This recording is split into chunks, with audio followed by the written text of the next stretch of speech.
Yes. All right, go ahead. Fire it. Welcome to Envision Radio from the United Way of Greater Charlottesville and City of Promise and News Radio 98.9, 1070 AM WINA Radio, and brought to you by the Jefferson School Foundation with Marky and Price here talking to you from the studio downtown Charlottesville.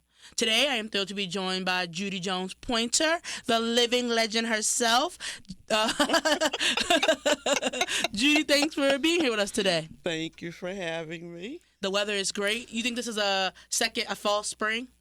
No. Yes. Do you? You think we're gonna get more cold stuff? It's pneumonia weather out here. Oh yeah. This the type. We'll probably get another snow. Another snow? Yeah. See, that upsets me because she seems like someone who knows what she's talking about. Is it in the knees? That, right? Because I say something like that, people are like, all right, man, whatever. But like, you seem like you know what she you're said talking it, and about. I was like, well, yeah, I have seen it snow in April. In April? Yes. That makes me mad. I grew up in the Midwest. I grew up in St. Louis, and I can remember going through and in April we'd had snow. Yeah, fall. That's what I'm worried that this is a fall spring. It feels too good to be true. It is. The groundhog, whatever his name is, Phoenix, Philadelphia, it's somewhat a P. It's Phil, isn't it? Puxatawny Phil. Puxatawny. Yeah. Phoenix. But I knew it was a P. Lord. I was like, it's a P. Phil said we're having some more winter. Yeah, but then it started getting warm, so I was like, well, Phil don't know what he's talking February 2nd. We're past the 6 weeks. Isn't the first day of spring tomorrow?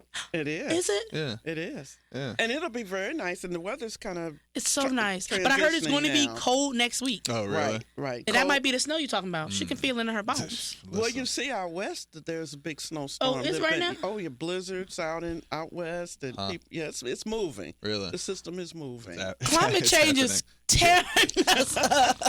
Listen, you will never have a hot April again. This is the last one. That's the truth. But now, the last summer was very hot. Yes, it was. I remember that. It was very hot. It was, yeah. I don't even think I got a chance to sit out on my deck.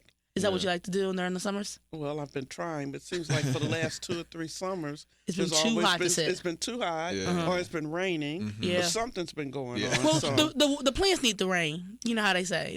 We need a little rain. They do. And I love seeing the flowers now, the daffodils. They come out beautiful. quick, too. Yeah, they do. But every time I drive by a daffodil on the road, I think about stopping, getting out, and picking them up, and put them and transplanting them to my yard. Yes. But I'm like, I don't know if this public property, private property. I don't know the rules. Well, you see them, and they're in such. Some of them are in very obscure places. Yes, they're like literally on the side of the street. Transplanted themselves. Yeah. Yes, that's why I'm like, well, I should pick one up, and put them in my yard. They'll stay there forever. Keep coming back. They do. So they really do.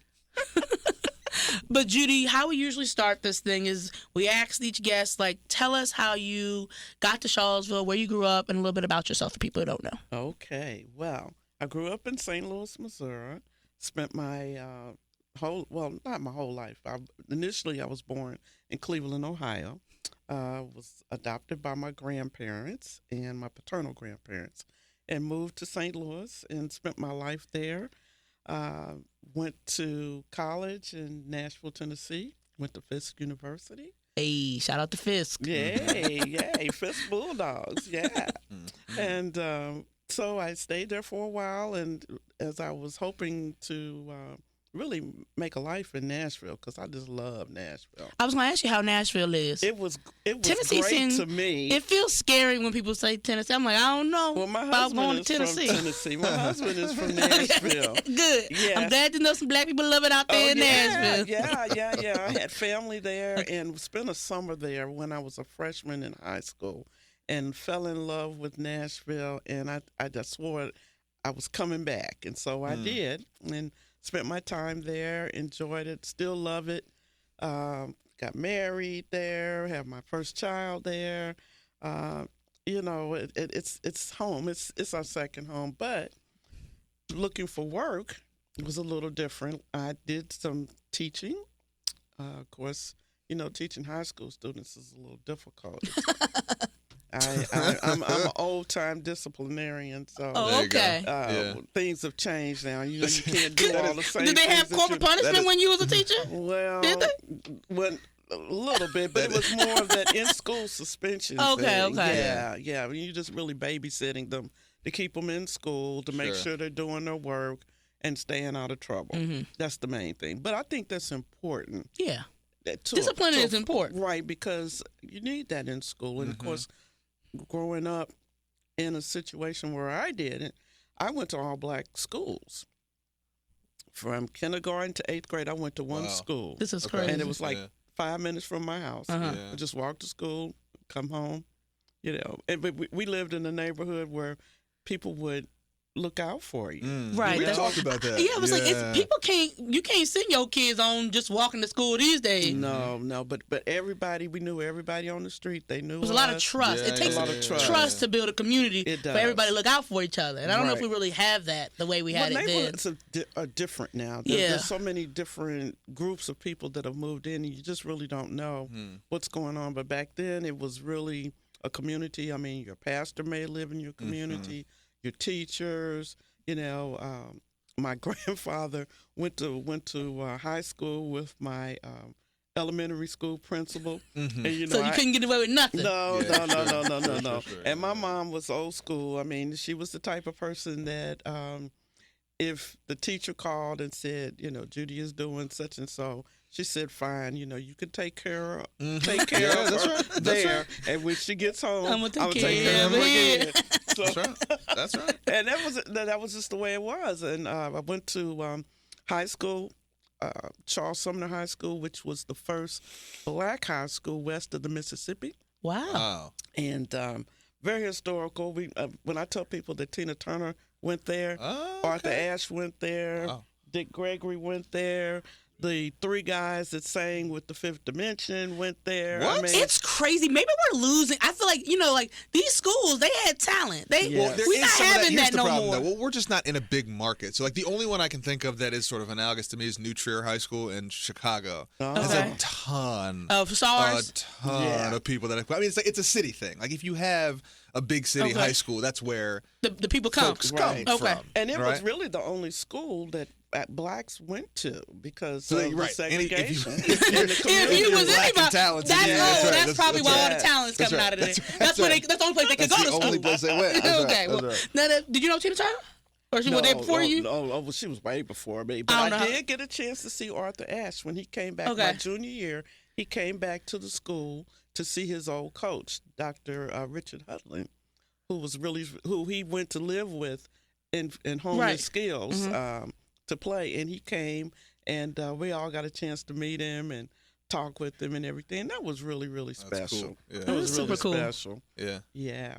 So how I got to Charlottesville? Yeah. Oh my goodness! By way of Chattanooga, my husband got transferred to Chattanooga with a McDonald's corporation, and we stayed there for 2 years. And I don't know. At that time I was also going through working on my master's. I think I had completed my master's by that time. Where'd you get your master's in? At Vanderbilt University. Okay. Went back to Nashville, went back to St. Louis, came back. I took our daughter with us.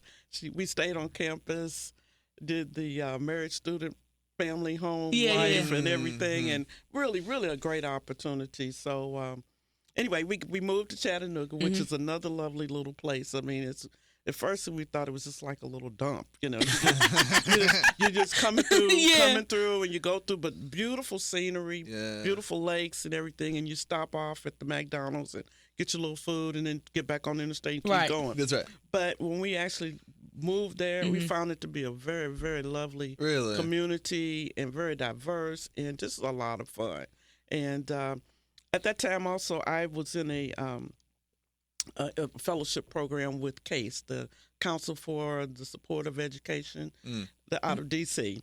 And I got a chance to be one of the first, they called it Clarence Jupiter, who was the gentleman that was very instrumental in education at that time and supported, similar to Walter Ridley. Oh, yeah, and okay. in turn being a first. And I was among 3 others that we were selected to do internships. Okay. And I had my internship in Atlanta, Georgia, with the Georgia Board of Regents.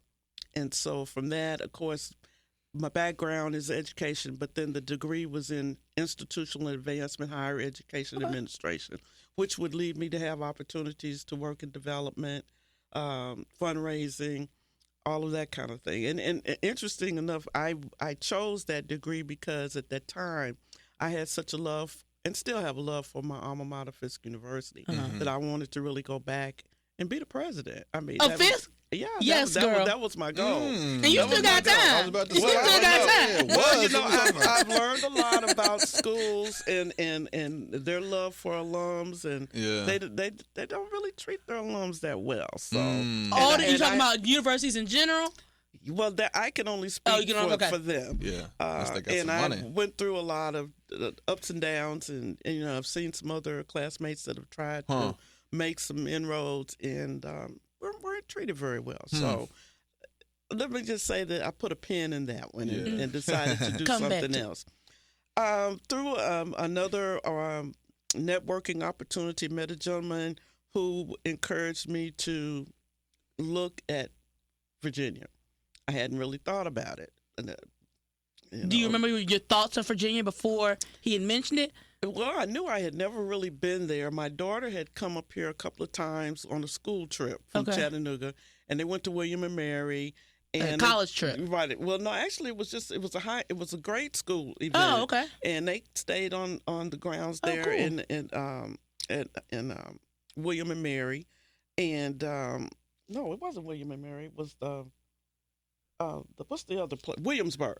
They were in Williamsburg. Okay. That's what it was. Was it like Colonial Williamsburg? Yes, yeah. Close enough. It borders. No, it does border. It does border. And so they first stopped at Appomattox. They went to Appomattox. That was part of their trip. They came up here. They went to Monticello, and then they went to Williamsburg. And that was my first encounter of really knowing about Charlottesville. Mm-hmm. And then I applied for a job that came available at the university with the Walter N. Ridley Scholarship Fund. Yes. Mm-hmm. And I didn't, it was just a fluke. I had been sending out resumes here, there, and yon, so I didn't really know what was happening. But they invited me to come. And that was the first time I ever came to a place that was really small. And I thought, because smaller than Chattanooga? That's what Yes. Is that right? This is smaller than Chattanooga? My only touch point for Chattanooga is the Glenn Miller song, the Chattanooga Yeah, I was Choo Choo. like, That's I've my only heard it only one time. reference of Chattanooga, Tennessee. Yes, but no, it was smaller. And I was on one of those little bitty prop planes that they used to have out there. Really? The little, yeah, sure, like the a little crop duster kind of. Oh my God, I was so scared and nervous. I'm like, what in the world? But when Yeah. I got here, the gentleman that I worked for picked me up and took me around. And I remember coming down Emmett, right there at Emmett and Barracks Road. Sure. And there was a restaurant used to be there. In Barracks? Right there where CVS is now. Oh, is it the tavern? Yes, the tavern. That's what it was. Absolutely. And everybody went there. So Where students and townspeople meet, let me tell you what. That's it. And so he took me to breakfast there, and I thought that was quite interesting and different. But anyway, this not the food from Chattanooga. Y'all doing something different down here. I know. And then when I got a chance to come up on grounds, of course, it was campus to me, but I had to learn the Everybody language. starts Yes, that I way. had to You're like, learn. I'm not calling the grounds. And then you're here for 6 months. Man. And you're like, my office is on grounds. And it was It was quite interesting. Yeah. And it was, I think it was right before, I'm trying to think, was it right before homecoming or something was going on? But it was a lot of buzz on grounds. And I thought, wow, this is kind of interesting. This is kind of nice.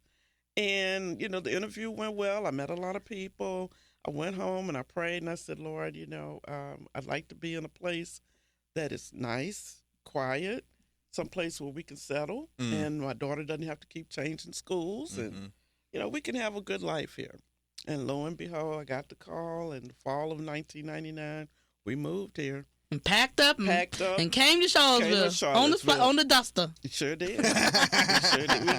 We drove and had a big U-Haul truck and had all of our belongings, and it was really funny. Everybody we talk to who come to Charlottesville, like, for something, they're like, the day I got here, there was homecoming.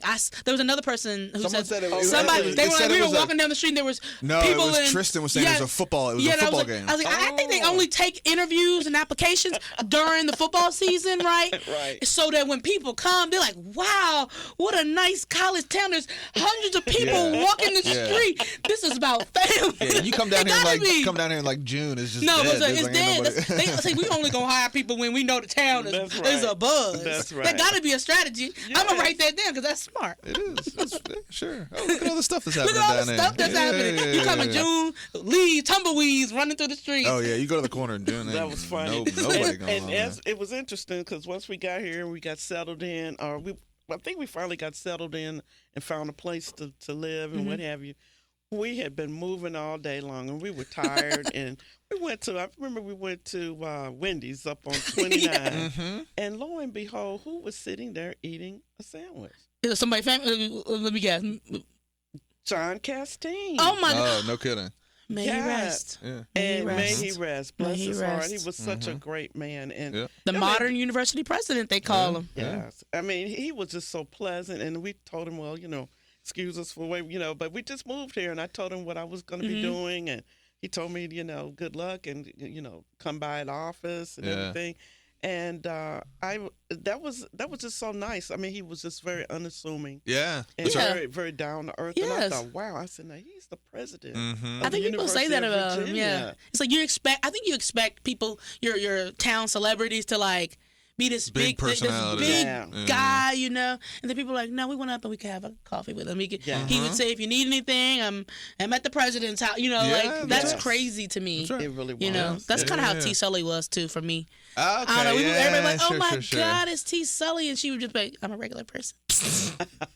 Yeah. Well, I think that really made me feel really really comfortable, and I did get a chance to engage with him over the next 3 or 4 years, and I always was admiring of what he did, his work, his belief in diversity, even though it's like a bad word now. But, It's a curse word. This podcast is now canceled. Thank you, Judy. We will be taking our talents to Judy, a different network. You can't cuss on the air. This is syndicated talk We're radio gonna just hit the beep. What are they talking about before the beep? It is. You're right. It's it's crazy. It is genuinely. I mean, I think what I'm really interested in too is, I think every time we talk to people who have had a vastly different sort of cultural experience as it pertains to race from us, and so folks who are older than us who have lived through different versions of segregation, and even including my parents, right? And my parents are a mixed race couple from Virginia, and there was a lot to that. But I wonder how this era hits for you. Shout out because Loving for V. us, yeah, right. For us, I think who are younger, it all feels like. It's weird anyway, but it all feels very new and weird. I'll never forget when all this stuff here happened in 2017, and my grandmother is 85 probably, and she grew up in Richmond, and she was just so kind of like, about the whole thing. And I was like, Grammy, like, about the thing that happened here? Yeah, and I was like, this is crazy. She's like, I grew up in the South in the so. 40s, my child. Like, that's what true. are we talking about? Right? And so I wonder, do you feel like that? Do you feel like as someone who grew up in an era that was so different? I feel like we have a tendency to be very reactionary. Like, it's the end of the world. I can't believe this would happen. I feel like a lot of our elders are like, you ain't seen nothing yet. I seen a dog mouth in my face, right? Like, this is exactly what it is. But this is news to me. Yeah, right. Yeah. I mean, I wasn't there at that point. Here's what I will tell you. I think the moment that did it for me was that the way we handled music, right? The way that music is sampled and sort of replayed. I will never forget when there was a Kanye West song that was just a heavy Ray Charles sample, and me and my sisters were like, Mom, how do you know the song? And she's like, honey, like, this is my music. Like, this is not your thing. This is my thing. And so I wonder, do you feel some of that as history kind of, what do they say? History doesn't repeat itself, but it does rhyme. Do you feel like that? Where like, this is not y'all's thing. This is just a different version of our thing. Yeah, it is. Everything repeats itself. What's old is now new. What's new is now old. I mean, I'm laughing because I didn't think bell bottoms would come back. No, they back. And I'm like, oh my God, I would never seen wear bell them bottoms again. I would never wear them again. Should have kept them in the closet. Had we had you could have kept them. Just like records. Like, records are so bad. Oh, I love records now. That's my thing. Yeah, records are so bad. Yeah. The young people love records. You can go buy records at Walmart. Are you telling me to keep the VCR from my parents' house? Is this where we're going? Yeah, I don't have a VCR anymore. You should get one quick. Well, then they started doing You can't even put regular CDs in a Blu-ray. That's right. Yeah, a lot of changes. Yeah, a lot of changes. I wish I had a record player again. They sell them. They're not as good as the ones y'all had. I think they're terrible. Actually, I've had two from big box stores. They're just like Not not good? good. They don't sound good? They don't sound good at all. I used to love to purchase stereo equipment, and I really researched it. Okay. You know, I mean, really researched Get the good one. Yeah, I had the good ones, and I just love music. I love music of all types, and that music is so transcendental, so to Yeah. speak. Yeah. And it also transcends everything. When everything is chaotic, music is the savior, so to speak. Yeah.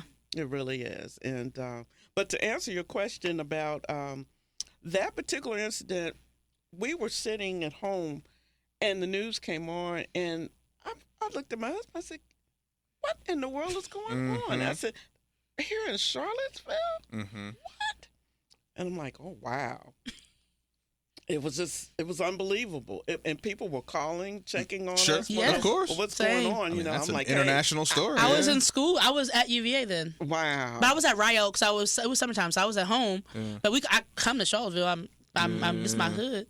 I Yeah. came and I was at Rio, and there were even people. There were like huge trucks with flags at Rio Hill too. Is that right? Oh, Before it was wow. in the middle of the In the- day, yeah, I was getting my yeah. hair done at the hair cuttery over there, and I was like, "What these?" You know, before it gets started, what? You know, I know, What's going on? Yeah. I know, in the city, but this don't seem right. I remember thinking, them people don't think they don't seem like they live here. Yeah. No, Yeah, but I ain't never seen that yeah. before. it was really something. My husband happened to be down there with our pastor and some other men, and he got a chance to see it firsthand. Oh wow! Yeah. On site. Yeah, that was when the Klan was here, though, right? That was a couple weeks before. Yeah. That It was was a couple of weeks before, and then It was I'm this just other not thing. built It was a the same. two-act play. Yeah. No, yeah, but yeah. you know, growing up in St. Louis, obviously there was Yeah. segregation and what have you. Yeah. But my parents shielded me, Okay. and Okay. I remember talking to some friends. Oh, I must have been maybe in my 40s, but we were just talking about how things happen and we didn't really know they were happening, and how our parents would protect us. Yeah. You know, my parents, we would go to Oklahoma City to visit my dad's mother on Mother's Day every year. I can remember that.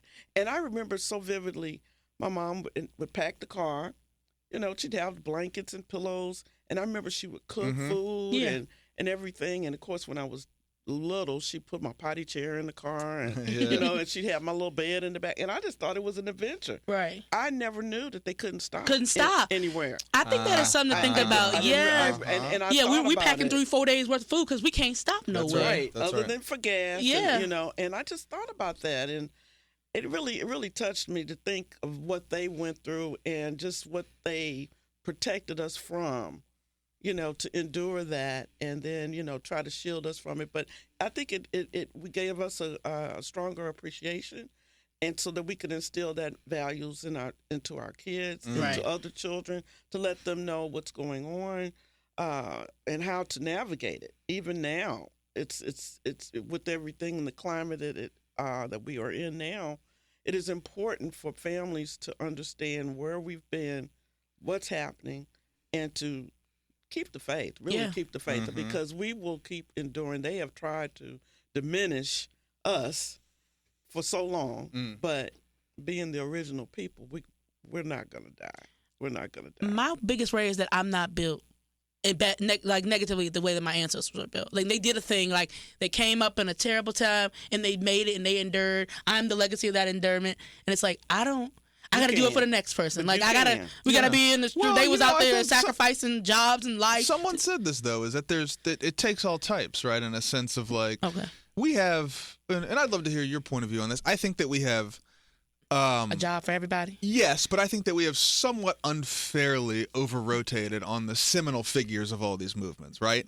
So they're the Martins, they're the Malcolms, they're the Evers. There's those people who we know about, who get much of the credit for what was happening, but there were so many other people. things The that unsung were heroes. that were a part of that, Yeah. right? And They were don't- making breakfast and none before of y'all that, went out. Yeah, but none of that other stuff works without Without those those other people. That's foundational very true. elements. And some Exactly. people who weren't like, I don't want to go get beat up on a bridge, right? Some people were down for that, and we needed that. But there was a whole host of other folks who were a huge part of the movement who never made it on TV or never made it in the news. But they were in the background. They were doing. There's work to be done. And we knew you couldn't have done the things out front. 100%. Malcolm couldn't have been doing it out there without people in the back writing the speeches. That's right. Taking care of the kids, watching the church, the security. All of that, and so I think that I've thought about that often. I think even on a very small scale, and some of the work that happens locally is like some people don't want to be the one to take the public heat for the thing. Yeah.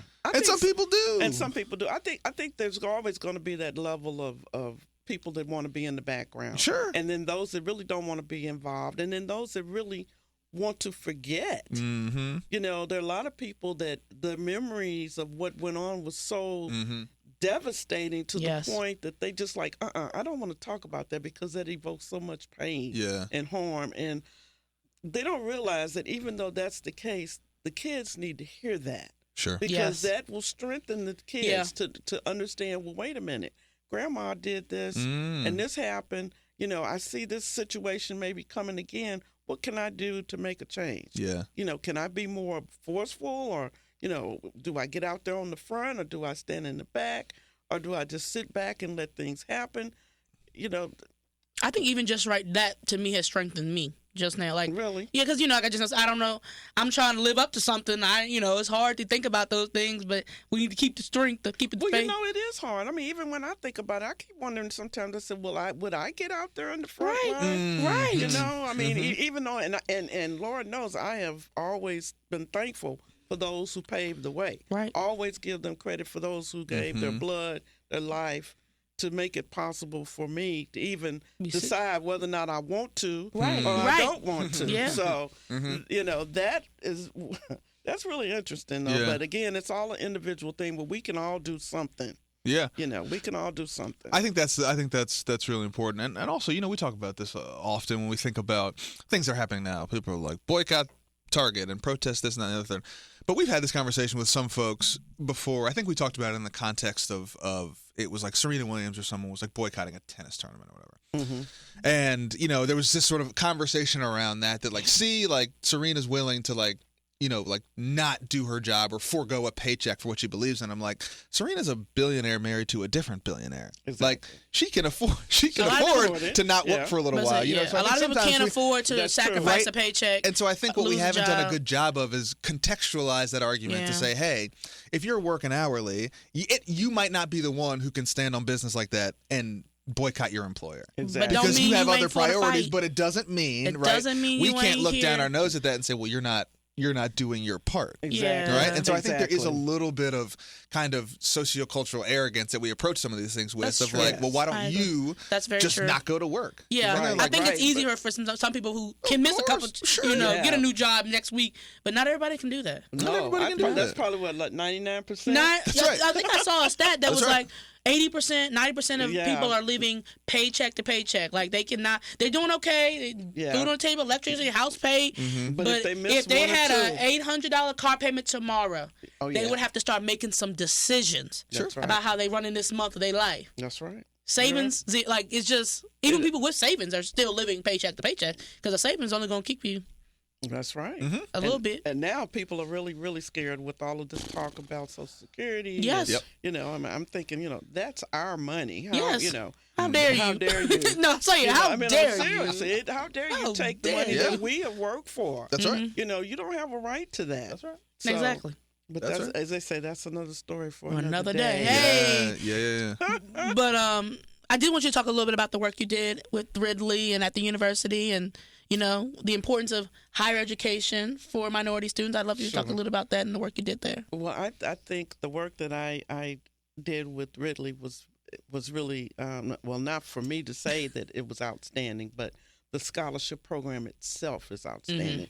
And the way that the Black alums came together to create it in his memory for what he did. And for those that don't know, Dr. Ridley was the first African-American to graduate from the University of Virginia with a graduate degree. And that's still big. Oh, You know, yes. I mean, that was big. Of course, they talk about Gregory Swanson. Was at It the was law in the law school, and he didn't left Right. after a year or two or whatever. Right. And then there were others that came behind Right. him that actually stayed and just did a phenomenal job. It was very encouraging for me to meet a lot of those people, and I got a chance to meet a lot of the first wow. Black graduate of the university, undergraduate, the Darden, I want to say the engineering school. All these people I got to meet, these gentlemen, and of course meeting Dr. Vivian Penn, who everyone knows she was not the first woman, but she was the second woman, but the most well-known woman. And Do you know the first one? What the name of the first one is? I know it, but it's missing in my head right now. But yes, I got a chance to meet her as well. We did and this is once I came back when I was over in the medical school. But we did a program where we brought back all of the old people. I don't want to say old people. I shouldn't say that. Forgive me for people that. Of power. People of power. But the first, a lot of Sure. the first, Yeah, a lot yeah. of the people that were here in the 50s, 60s, and 70s when there weren't that many blacks here at the University of Virginia. I got a real education working in the Alumni Association in terms of what Charlottesville was about and the university, and just learning about a lot of Virginia history that I wasn't aware of. And that was really a lesson. But the students that we engaged and provided scholarships for were very dynamic young people, very, very talented, and a lot of fun. And I am still privileged to be in contact with at least one young lady that lives here, and you probably know her. And now I see her face. Did she graduate more recently? No, but she was a part of the African American Teachers Okay. Association. Okay. And she has two little girls. And she's teaching now at the University of Virginia. And I'm blanking on her name, and that's so shameful. You'll remember it as soon as we push in. You go back. It was. Yes. But anyway, we keep in contact. But it was wonderful. Just seeing those young people, I was so proud of them, and just having the opportunity to work with them and the alumni, and providing opportunities to get the scholarships. We did a lot of travel to talk about the scholarship program and to really get other alums engaged. And over the years, the first 2 or 3 years I was there, we saw the scholarship raise up to $1 million. So that was very amazing. good. And I was only there about 3.5 years. But I mean, that's a lot of time to be at a place. But we did well. We did very well. And the program is still surviving and still going strong. And there are numerous scholarship programs up under it now, where a lot of people have really come in and made some individual programs or scholarships under their names and what have you. So it's exciting. It's exciting. Yeah. It's super exciting. It is very exciting. Now, one of the young ladies who I met in undergrad, once I came over to the med school, is now one of the associated directors of the Ridley Scholarship Fund. Oh, cool. So it's kind of like funny. You see it kind of come back. And so then I had some downtime, which I kind of did some consulting. Worked with a real estate company, met a lot of people there, still see them from time to time, and just gained some other skills. Then went to work for the University of Virginia School of Medicine, program director, and had an opportunity to really be involved with prospective minority students and the current medical students, and loved it. 16 years of seeing beautiful young people reaching their dreams, becoming doctors, caregivers. I mean, it was amazing. And they were like my family, and I was like their mom. And, we had them over to our house many times, and, they call, and I'm still in contact with them. We've been to some weddings, and we've had babies and all of this kind of stuff. So it was very, very well. What can I say? I just loved it. How many students do you think you've seen through the program, if you had to guess? Well, they graduate 150 per year. Okay. And at the time when I came, there was still a very small percentage of black students or minority students that were coming through. I did see an increase of that while you were there. While I was there, that it went from, I'd say, probably 10% up to at least 25%. Can't beat that. No. Wow. And so that's now a huge jump. What so you mean? now you will probably see more than about 20 to 30 African Americans, Hispanic, Latino students that are part of the class now, which is huge. And that I think that was I was able to see that and experience that. We did a lot of recruiting. And the students do a lot of work. They do a lot. They're the National Medical Association, and they do a lot of work in terms of programs. They sponsor the prospective students. They bring them in. We host them for a weekend. They take them around. They talk. They do workshops for them, and they give them the nitty gritty, which I like. You know, be truthful. Be honest with us. That part I don't have to tell anything. You know, they can answer all the questions. And you know, what do you think? Is this going to really be a good place for me? That was a lot of questions.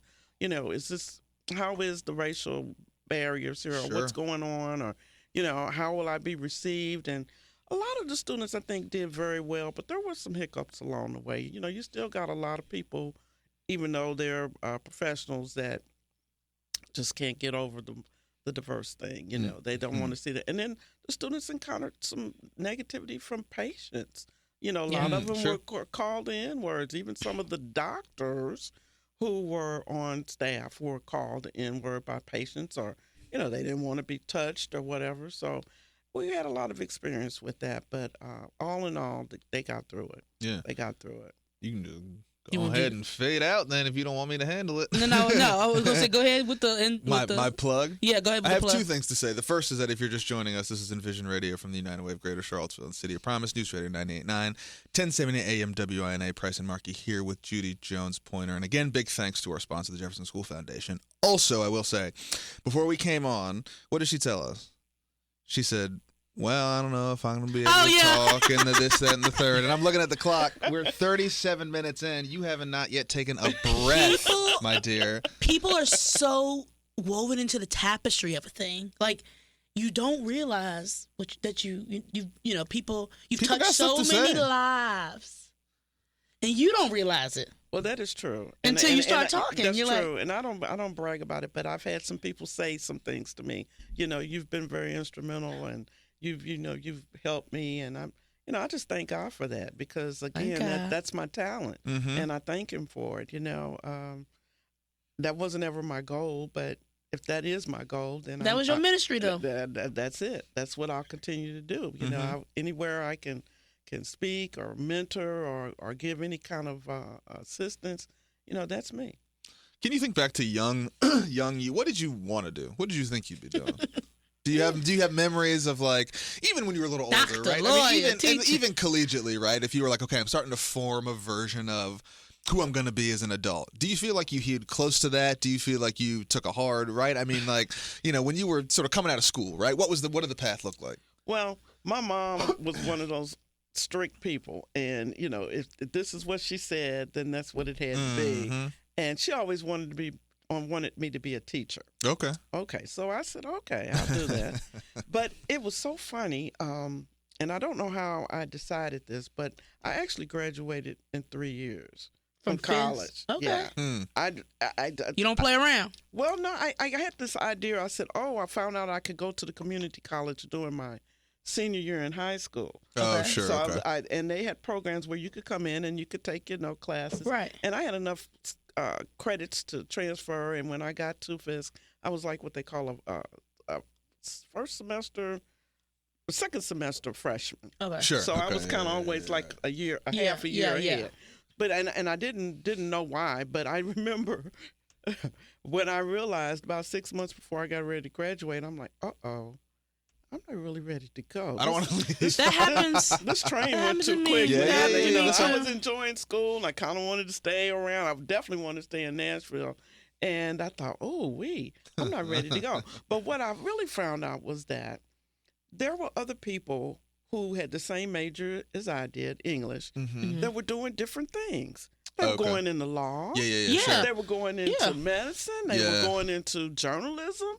And I thought, you mean I can do that with my degree and I didn't know? Maybe I don't want to teach. But then again, I had to do what my mom said. So I did. I tried, and I initially I started out going to Tennessee State, working on a master's program. I was going to be an English professor. That was my thing. So that was kind of the goal I was going. And things didn't work out. My father passed that fall, and my mom was a little stressed and what have you. And I almost thought I was going to have to go back home, but I fought not to go back home and just trying to maintain. But that whole program sat for a while until I said, okay, well, not going in that direction. So let's see what else I can do. Right. So that's when the higher ed thing came. And then I became very involved with Fisk in terms of the alumni. I became a class agent for my class, and we did 3 reunions, the 10th, the 15th, and the 20th. And that was exciting. And to just see how that all went and what you had to do to be involved, I said, well, I can do this. I can do this. This is a career. And again, you're learning more and more about yourself. So that was the way it was. The only goal that I have not achieved was being a president of a university. Yeah. And you still got time. You still got time. Yeah, but I keep thinking about it. I always say I love to see those people with those little poofy hats. Yeah, that's right. I want a poofy hat. Yeah. They look decked out. Oh yeah. So that's probably the only thing that's still left on my bucket list. Yeah. Right. Let's make it happen. Well, we'll see. Well, shout out to they listen. They gonna listen. We're gonna get it to the president. She next in line. Let her know when you step down. That's right. She's ready. Well. That's a lot of work. It is a lot of work, and I tell you, it is. You mentioned it a little bit. You mentioned it a little bit about teaching. It seems sort of zeitgeist dependent, right? Where like, it doesn't feel like a very fun job. Yeah. Right well, things have changed. Yeah. After DSEG and integration and people not wanting their kids taught by different people, that's right, and not wanting them to be disciplined by different people. Things just kind of fell by the wayside. Yeah. And once kids started going to other schools, the whole dynamics changed. And I don't know. It's not the same. And unfortunately, in our community, our kids are really lacking that community sense, that family, that ownership of learning how to behave, so to speak, how to carry themselves. That's your whole thing, Price. Yeah, I mean, Price whole business. That's my whole thing. So it's just they don't see the ownership in it now. Yeah, it bothers me that young kids are sort of tuning out of school. It's like, okay, well, it's a joke, and I've heard a thing say, well, if you don't get the boys before they get to the 4th or 5th grade, you don't shape them and mold them. You've lost them, so to speak. That's so sad. And it's very sad. And, it starts early. It does. And I talk to people now that are still teaching or involved, and the main problem now are the girls fighting. Sure. And that seems to be problematic. I remember when we were living in St. Louis again, back in the late 90s, early 90s, I should say. I was working at a middle school. And my job was to mainly corral the kids that rode the buses from inner city into the county schools and keep them in line, and then sort of be a mentor. And, that was a struggle. There was always something going on with that bus situation. By the time they would get home, something would have happened, and I would hear about it the next day. And one day we were on the news. Oh, yeah? And I'm like, oh, my God. I know what this is going to be about tomorrow when we get back to school. Right. The parents are going to be out here, the principal and the assistant principal, we're going to all be in the office, sitting there talking, trying to figure out what happened. Yeah. And I just don't know. There seems to be there's just too much that has come into the community that has shattered dreams, dissected families. Their thought patterns are so different. I just don't know. I really worry about it. And for those kids who are struggling to learn, they're sort of being, I don't want to say harassed, but other kids want to make fun of them. You know, there's in this day and time, you have to be on top of what you're doing. You have to know something. And lollygagging and hanging out. That's one of my favorite words. I know. Lollygagging and hanging out in the hallway and running from the principals and this kind of thing and keeping constant disorder. That's crazy. And it burns a teacher out. My last teaching job, I said, hey. You still burnt out from that last teaching job. You couldn't go back to teaching. I mean, it's when you have 30 or 40 kids in the room. Yeah. And then you've got troublemakers. Of course, the first thing they tell you, well, separate the troublemakers. Well, how can you separate them and they're all over the room? And they ain't had breakfast. Yeah. Or they haven't had the medicine. Yeah. And then you check the office and there's no medicine up here for Joey. Okay, so Joey's going to be off all day. It's going to be a long day. It's going to be a long day. Yeah. No, you're absolutely right. I mean, we've learned a ton. Split the data. Well, yeah, part of what we're trying to do is just reframe exactly what you said. I think for such a long time we have thought that education and the scholastic experience was solely the job of the school. And what we haven't done a good job accounting for is exactly what you talked about.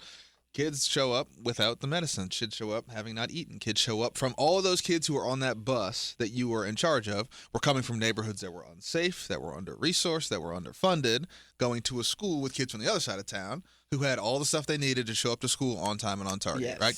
Yes. And then we put that burden on the school and say, what's happening? Instead of saying, well, what if we put resources out into the community where the kids spend the vast majority of their time anyway, right? What do the homes look like? What do the communities look like? And it's funny that every time I hear this from all these different people, it feels like I have a hard time understanding like why we haven't done it yet, because it's like things that everybody who's ever taught knows. Yes. Everyone that's ever been in a classroom is like, we've been saying this, right? That like what the kids show up to school with has a huge impact on their ability to learn and get the information that we're giving them. That's right. And yet and still. But if you say it's not, if all the people know and it ain't happening, it seems like it's on purpose. I'm interested, right? Like I think it was on purpose to sort of create that difference. Yeah. And you know, maybe people like the way it is. The bus companies make big money. You know, they get paid big money to bus kids from the inner city out to the county. Yeah. And I just found out over the last couple of years in St. Louis that program finally ended. But it was like a 20-year program. Wow. And the neighborhoods that the kids were coming from, that I grew up in, desolate. Looking the same, Oh, awful. Burnout homes, no homes, empty grounds, terrible, rampant. You know, and it's just like it's just sitting there. Even my grade school, it's sitting there, a big building sitting on the corner, empty. They closed it. And I'm like, oh, my God. Okay. This is crazy. You remember that movie Stand and Deliver?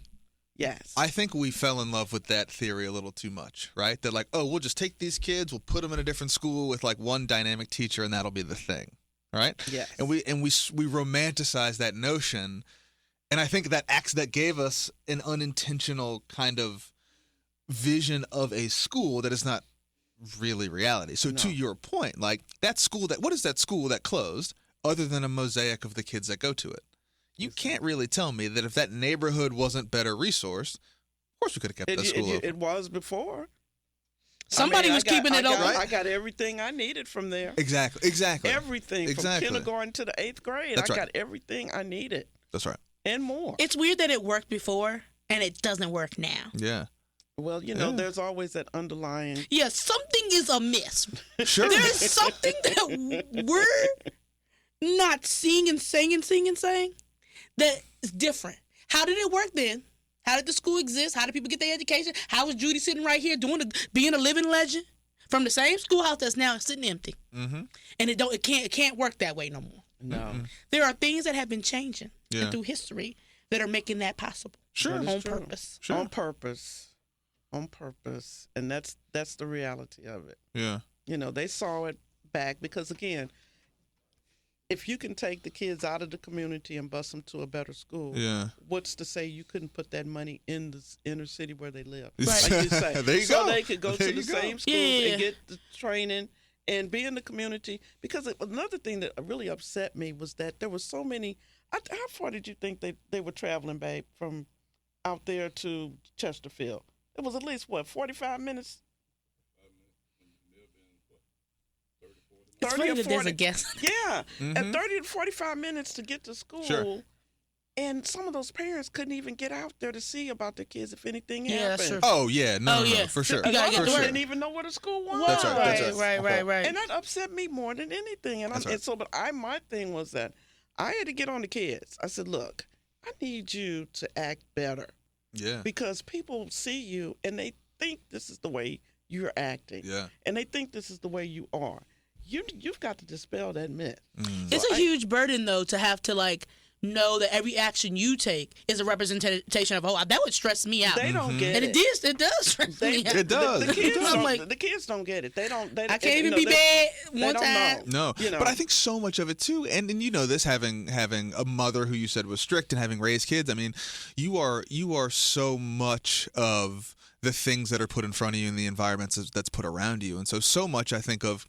And even hearing you tell the stories, I mean, so much of your ability to achieve what you've achieved comes from the fact that you had mom, you had the lady at the end of the street, you had the lady at the shop, you had your right, like you said, there was that old school vibe of you couldn't get out of pocket because you had people who would be on you, right? Right. As that starts to move and shift and evolve and change, and as we have cohorts of people who are either working more, working harder, or who are just like in survival mode all the time, Right. the kids are the ones that inevitably lose, right? I've got very young kids myself, and so I think about this a lot in a personal context of like my kids, for better or for worse, are half me, right? But for better, they're half my wife. But they have such a structure around them, right? With my parents live in town, her parents live in town. There's all of this stuff that's always surrounding them. Yeah. That when they go to school, all they're doing is worried about school stuff. Right? Here's the sound an R makes. Here's the right. As they should right? be. They shouldn't have to worry about where they were last night, or That's if they exactly go right. home, if anybody's going to be there, or will they be able to stay there? Are they going to be running in the night? Whose house are we going to sleep at tonight? You know, or somebody going to burst in and start a lot of confusion? Am I going to the hospital with grandma or whatever? It's just too much. Bingo. That's exactly right. It's too much. And then they bring that with them, right? And They bring it and they have nowhere to deposit it. But if somebody says something to them, and again, if they're hungry and they haven't had any sleep, you know, then they're gonna turn on somebody, That's and right. they don't know how to internalize that and do something with it. And the schools don't really have the counselors to deal with the problems. That's exactly right. And you're exactly right. And I think you said something that's really important that I don't know if we talk about enough, is that we are hemorrhaging good teachers. Oh yeah. Hemorrhaging good teachers. I'll be out the Big game time. quick. The gonna get it average. I was talking to some folks at the ed school. They say the average time that their teachers stay in the field here from UVA is under 3 years. Yeah, I can believe it. I mean, it's so 3 difficult. years. It is, and the problem is that the teachers don't get the support that they need from the administration. If you show up and you appear to not be a strong teacher, that's going to work. You're thinking, okay, that's going to work against me. The discipline, can I do this and that? How many times can I send people to the office? They're going to say, I'm not a good teacher. I can't manage my classroom. But what if I've got 40 people in the classroom? How can I manage it? Yeah. You know, where are you going to put the troublemakers? Going to put one here, one in each aisle, and they're going to just keep confusion going. And the next thing you know, the 50 minutes that you're supposed to be teaching, Yeah. You it's spent gone. doing that. And there's It's a lot of gone. talk too about, and I'd be interested in your take on this, about the way that we teach teachers to teach content, which fair enough, right? Right. But what we haven't done, I think we're missing two things at the same time, right? Because what we're not teaching teachers is to be responsive to community needs. If you're going to go work at a school that pulls from a low-income neighborhood, if you're going to go work at a school that pulls from a culturally diverse neighborhood, right? Like, I think some of this, to your point, outside of behaviors, like if you're in a classroom that has like rich kids, poor kids, black kids, resettled kids, English as a second language, right? Like, how do you manage in that world where, like, you know, that kid's cultural context is totally different, right? That guy's from a Middle Eastern family. You're a 23-year-old white girl. He's never had a woman say anything to him before. That's a thing, That's right? a thing. And you that's got this real. family who's the translator for his Spanish-speaking family. His parents don't speak English. That's a real thing. So inside of all of this, when you mention support, I think some of it, too, is having a better understanding of, like, this is not this kind of Pollyannish, like you walk in, you teach a lesson about word problems and everybody comes out on top. Like, how much of your teaching do you think was how much of your teaching do you think would have benefited from a little less content knowledge and a little more, like, socio-cultural, like, robustness of, like, hey, here's how you work with a kid who is dysregulated because he didn't eat breakfast. Here's how you work with a kid who's father just got out of prison. These are some things that you should be thinking about based on the community of kids that we know are going to walk into this building. Yeah, that's a serious question.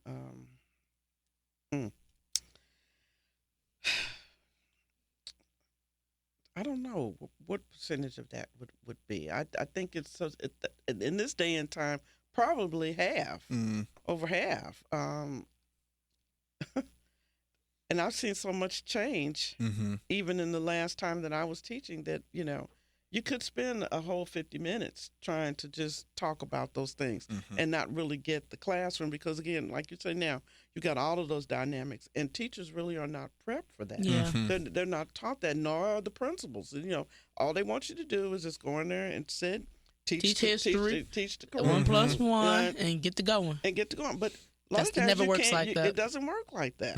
Rarely can you get up there and talk and try to teach the kids without something happening that will stop you. And then, of course, some of the kids are just being devious too. They just want they don't want the day to go on, so they're going to create commotion. Sure.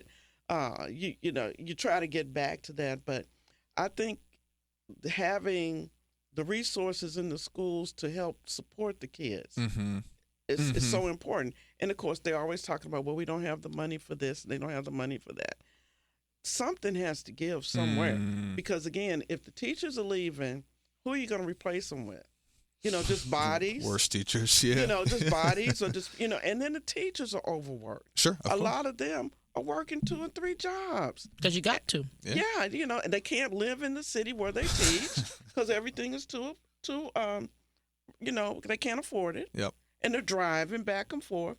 You see them, they're working. They're spending their own money buying supplies. I mean, I remember the teachers never had to come out of their pocket for anything when I was in school. Everything was provided for.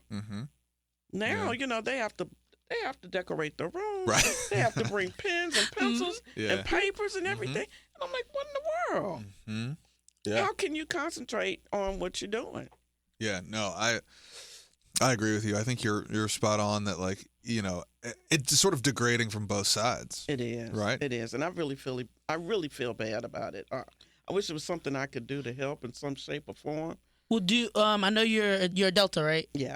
Do you guys do volunteer work with children or anything like that? Well, we do some volunteer programs. We have a program for girls that we call Delta Gems, that we work with kids in the school.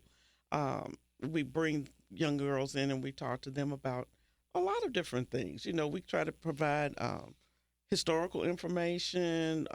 We talk about cultures. We talk about them and what they like to do, and they like to do volunteer work. So we're going to be doing some volunteer projects. Helping kids volunteer. Yeah. I want to give you a chance. Shout out to you and your organization. I know you bleed red. Well, I do. And Portland Smith was a teacher of mine way back in the day. Who was that? Portland. Oh yeah, I know Portland. Yeah. Over at Okay. Jackson Vi in the 90s. Yeah. I'm a Zeta, so so D9 all the way everywhere. Hey, that's all right. One of my very first medical students is a Zeta. Hey. Yeah, and we keep in contact. Oh, I don't know if good. you know Rebecca Obing.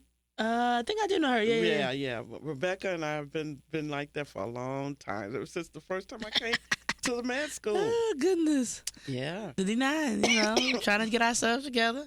Well, I think that the organizations can still make an impact. Okay. Sure. We have to make an impact. We can't sit around and think of others doing that. We have to take ownership into our own communities and do what we can to provide and teach Absolutely. and train. And I'm glad to see that a lot of the D9s do have programs that they're working with the youth. But again, not everybody will get in it. Yeah. And that's somebody's going to get Capacity left out. issue. Yeah, capacity issue. But we just keep plugging along.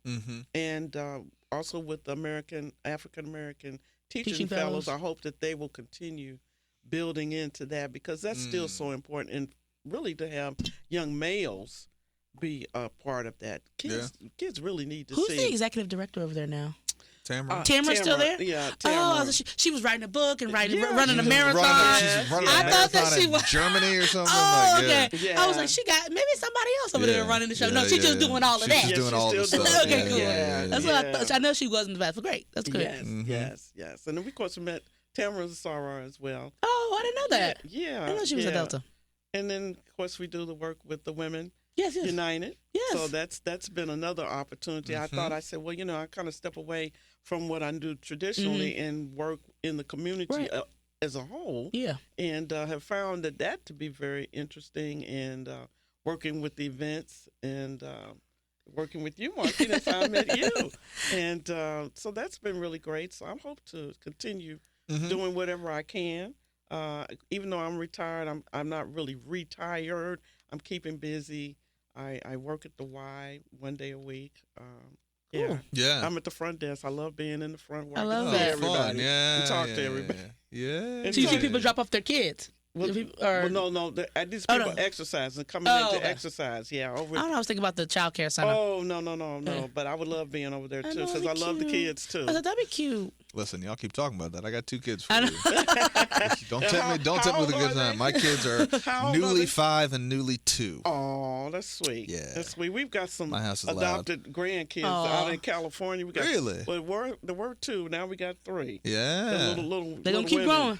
The little women, and we love them. We don't have our grandkids are actually adults now. Okay. Yeah, so we don't have any little people. My husband says we need to adopt some children. Oh, he said we need to You can give them back. So you can give them back. That's right. That's right. My parents are great, and they watch our kids. But you can always tell they're like, all right, I gotta go. Yeah, come get them. Come pick them up. You touched it last. Yeah. Let me ask you one more question, then we'll get you out of here. As you think back on your career and all your work, for other folks who are, what? This is sort of a 2-parter, but what do you have any advice you would give yourself, knowing what you know now?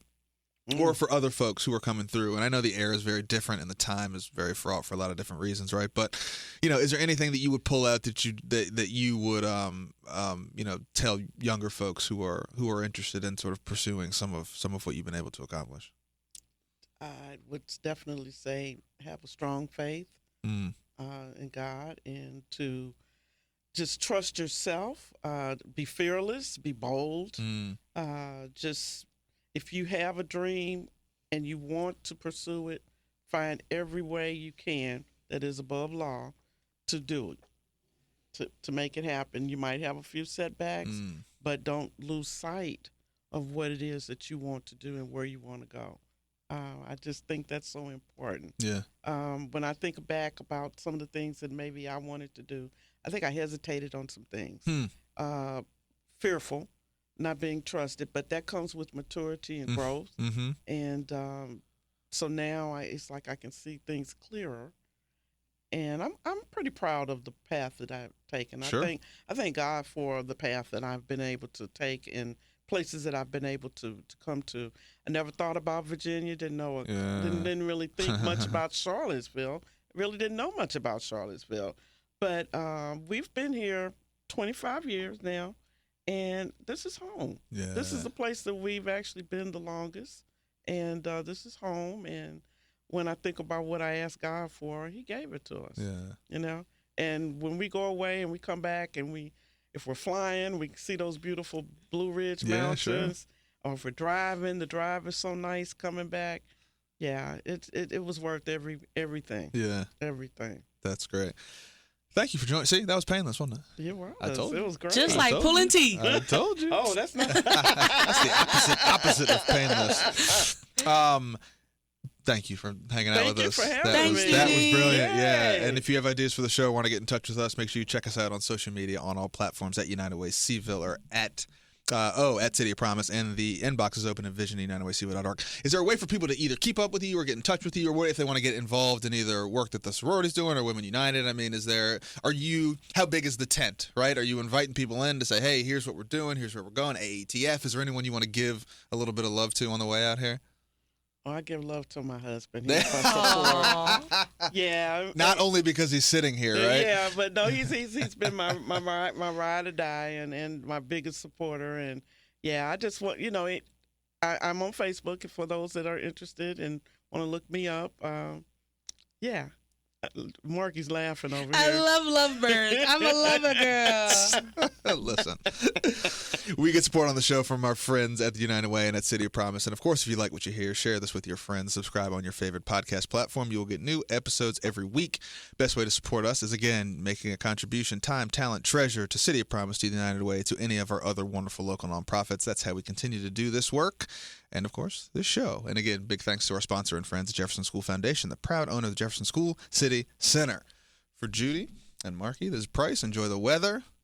Happy spring. We'll see you next week. Happy spring. All right. Bye. Enjoy.